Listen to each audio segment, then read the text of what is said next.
Okay, we're back with the topper. What we're going to show you in this clip is how to attach it to the main body, and then how to inflate the air bladders and do what we call the pre-inflation. And then we'll go from there. So let's get started. Putting it on top of the main body. All right, the two zippers, the ones I showed you earlier. Just like the zipper on your parka, you just connect it, run it down the length. And then when you get to this end, you'll notice that conveniently, the other side is waiting for you. So you're gonna go ahead and connect that one and run it back the other way.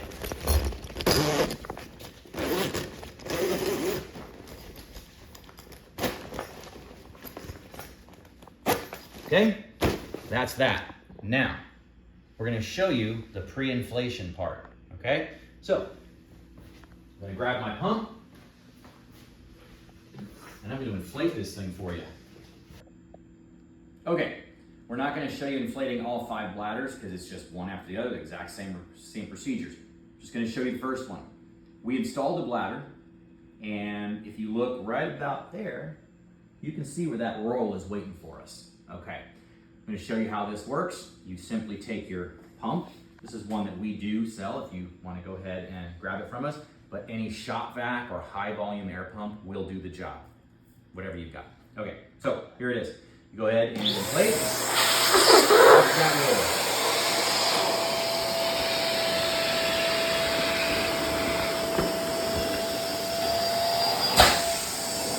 Okay, I told you it was pre-inflation, and that's exactly what it was. You notice that roll deploying itself all the way to the top.